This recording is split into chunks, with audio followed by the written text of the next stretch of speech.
What is up, YouTube? It's your boy Jerry, and today's video is going to be on the Toronto Raptors, and we're just going to be talking about how they could still be a potentially great team in the future, and we're going to hop right in this video. And before we look at the Raptors' future, we're going to kind of recap their season and talk about this roster, man. Now, last season for the Raptors was very disappointing to say the least. They lost a lot of games. They didn't look too good. They didn't look like the team from last year that made the playoffs.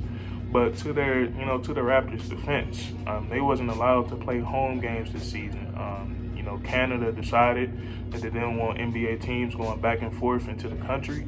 So, the Raptors had to play their games, somewhere else. So, and that's a hell of a circumstance. That could have been very weird for them because we all know home court is very, very important, especially when you got the fans coming back and, the fans, provide so much energy and momentum for the teams. So, that could have been very tough on them. And, the Raptors came out and lost the first 7 games of the season, their first 5 home games, quote unquote, because, they wasn't playing their games in their actual home arena. So, that could have been very tough on them. But they finished the season 27-45, 18 games below, 500. And, this is something that the Raptors haven't seen in a very long time.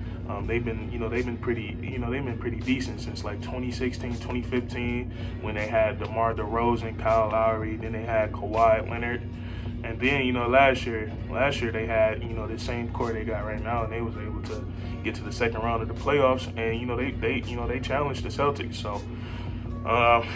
So this is still a pretty decent team, but like I said, it was just a weird season for them. They would go out, beat the Brooklyn Nets, beat the Los Angeles Lakers, 2 powerhouses, and then lose to a team like the Chicago Bulls. So it was just an up and down season for them. But if you're a Toronto Raptors fan, you should still be optimistic. You should.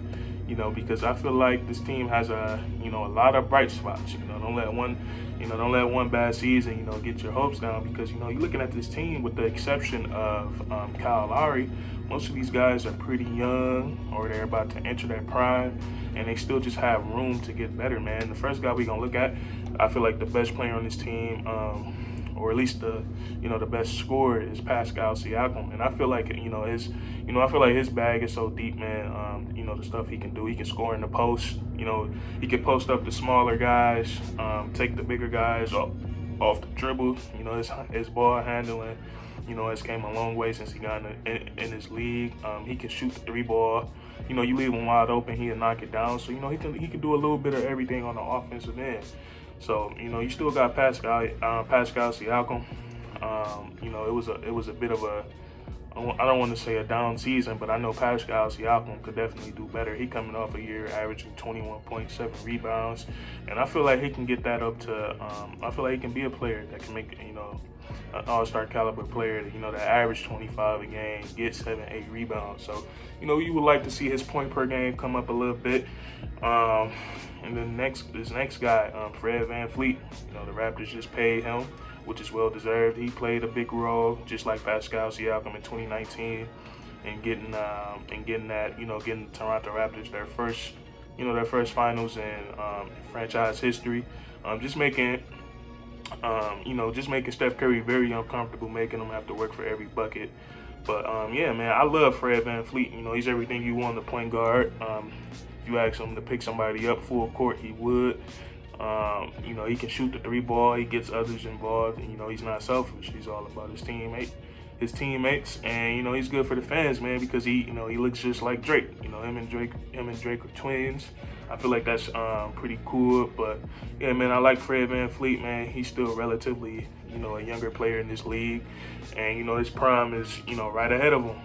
And then another guy I like is Chris he said his last name, Chris Boucher. He's pretty solid. Now he's 28 years of age, which isn't, that isn't old, but he's not like, he's not young like the other guys. But I feel like he took a big leap this season. He averaged almost 14 points a game, around 6 rebounds, and I feel like he improved a lot. He improved a lot this season. He was asked to do more, and he kind of answered that call. So I'm excited to see what he gonna be like next year. And then you guys still have OG Anunoby. And you know, even though he's a solid player right now, you can still see him developing more and more every year. Being just learning how to do more things on the offensive end, you know, create for himself, get to the, you know, when I say create for himself, like shot creation, pin the ball on the floor, and, you know, going to get a basket. You know, he's gotten pretty good at that. So I'm excited to see how good he's going to get. And then at the trade deadline, you guys traded away Norman Powell, and you got Gary Trent Jr. Now, Gary Trent Jr. is one of my favorite, you know, role players in the NBA, man. I feel like he's a very great shooter. He has a, you know, he has a strap on him.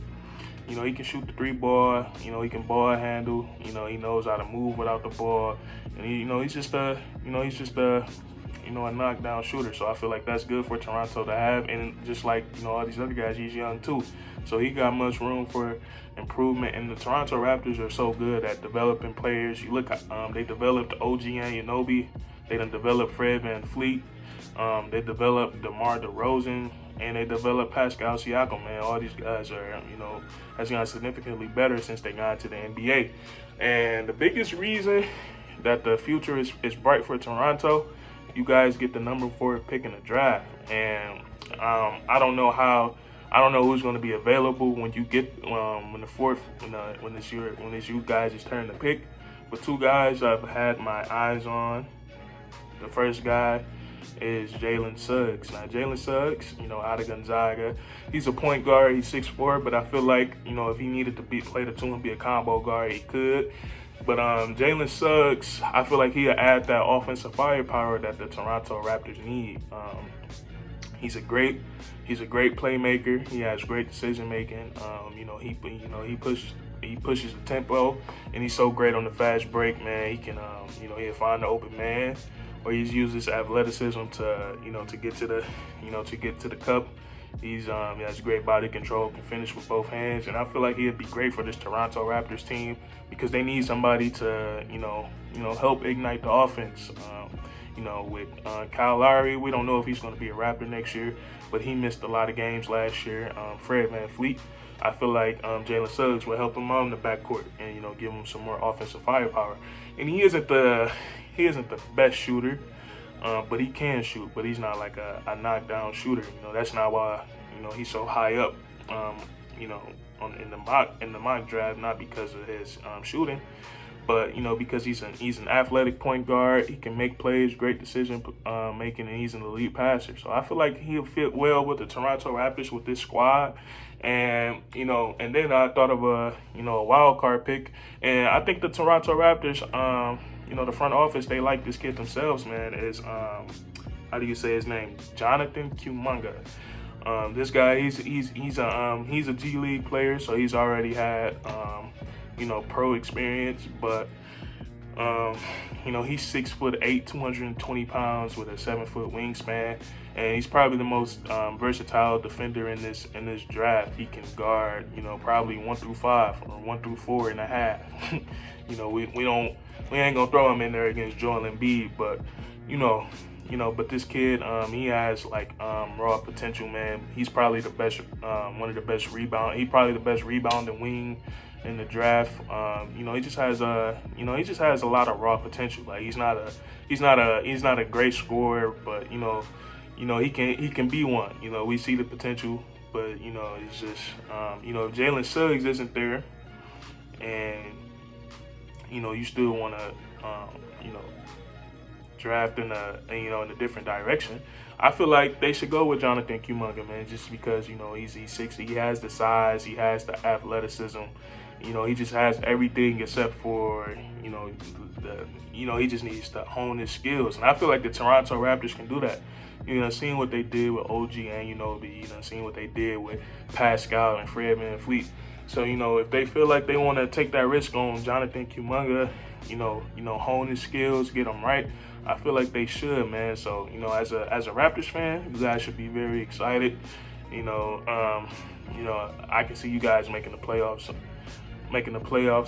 next season. I feel like this season was just a small step backwards, and I feel like the Toronto Raptors gonna get back on track, man. But that's gonna be it for this video. If you enjoyed, You know, like the video, comment down below who you want to see the Toronto Raptors draft, and subscribe for more weekly content, man. We do this, you know, we do this every week, once, twice, 3 times, maybe 4, but you know, you're gonna get a video every week.